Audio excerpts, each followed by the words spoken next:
ରଜରେ ଆମେମାନେ ସବୁ ଘରେ ଖୁସି ମନାଉଛେ କେତେ ପିଠାପଣା କରୁଛେ, ଖାଉଛେ, ପିଉଛେ, ବୁଲି ଯାଉଛେ, ସବୁ କରୁଛେ। କିନ୍ତୁ ଆମର ଯେଉଁ ବାପା ମା' ମାନେ ଅଛନ୍ତି, ଯେଉଁ ବୟସ୍କ ଲୋକମାନେ, ସେମାନେ ଆଜି ଖୁସିର ଦିନରେ ସେ ଆମ ପାଖରେ ଜଣେ ଜଣଙ୍କର ନାହାନ୍ତି, କି ବୃଦ୍ଧାଶ୍ରମରେ କି ଅଛନ୍ତି ଯେ ସେ ଖୁସି କ'ଣ ଜାଣୁନାହାନ୍ତି, ସେ ଟର୍ଚର୍ ହେଉଛନ୍ତି। ତାଙ୍କମାନଙ୍କୁ କାହିଁକି ଆଜ୍ଞା କ'ଣ ତାଙ୍କର ସେ ଆମଠୁ କ'ଣ ଚାହୁଁଛନ୍ତି?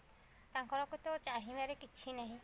ଖାଇବା ଗଣ୍ଡାକ କେବଳ ଜରୁରତ। ସେମାନେ କେବଳ ଖାଇବାଟାକୁ ହିଁ ଚାହାନ୍ତି, ଆଉ କିଛି ଚାହୁଁନାହାନ୍ତି, କେବଳ ଖାଇବାଟା ଟିକେ ଭଲ ମନ ମୁତାବକ ତାଙ୍କର। ସେ ତ ସାଧା ସବୁ ଖାଆନ୍ତି ନା, ବୟସ ପରେ ତାଙ୍କୁ ସାଧା ଜିନିଷ ଟିକେ ଭଲ ଲାଗେ।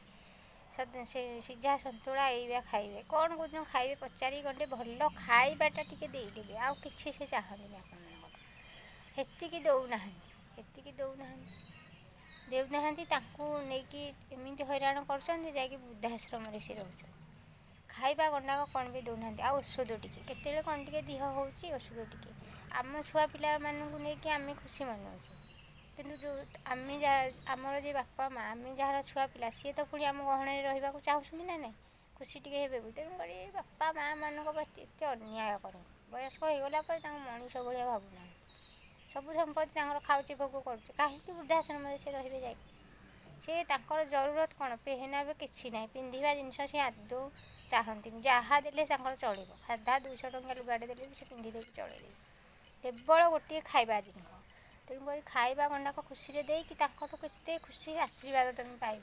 ସେ ଶାନ୍ତି ତକ ନ ପାଇକି ତାଙ୍କର ଜରୁରତ କିଛି ନାହିଁ। ଆମର କେତେ ବୁଲିବା, ପିନ୍ଧିବା ସବୁ ଜରୁରତ, ତାଙ୍କର କିଛି ଜରୁରତ ନାହିଁ, କେବଳ ଖାଇବା ଆଉ ଟିକେ ମେଡ଼ିସିନ। ଟିକେ ସେବା କରନ୍ତୁ ସେମାନଙ୍କୁ। ବାପା ମାନଙ୍କୁ ଦୟାକରି ଟର୍ଚର୍ କରନ୍ତୁନି, କି ବୃଦ୍ଧାଶ୍ରମ ପଠାଇବା ପାଇଁ ବ୍ୟବସ୍ଥା କରନ୍ତୁ। କିନ୍ତୁ ଜରୁରତ କେବଳ ଖାଇବା, ତାଙ୍କ ଖାଇବା ଗଣ୍ଡାକ ଟିକେ ବୁଝନ୍ତୁ, ପାଖରେ ରଖନ୍ତୁ। ଆମେ ଖୁସି ରଜ ଉତ୍ସବ ମନେଇଲେ କ'ଣ ହେବ? ଆମର ତ ଯିଏ ମୁଖ୍ୟ ଲୋକ ସିଏ ଆମ ପାଖରେ ନାହାନ୍ତି। ସେଇମାନଙ୍କୁ ଖୁସିରେ ଟିକେ ତାଙ୍କମାନଙ୍କୁ ରଖନ୍ତୁ।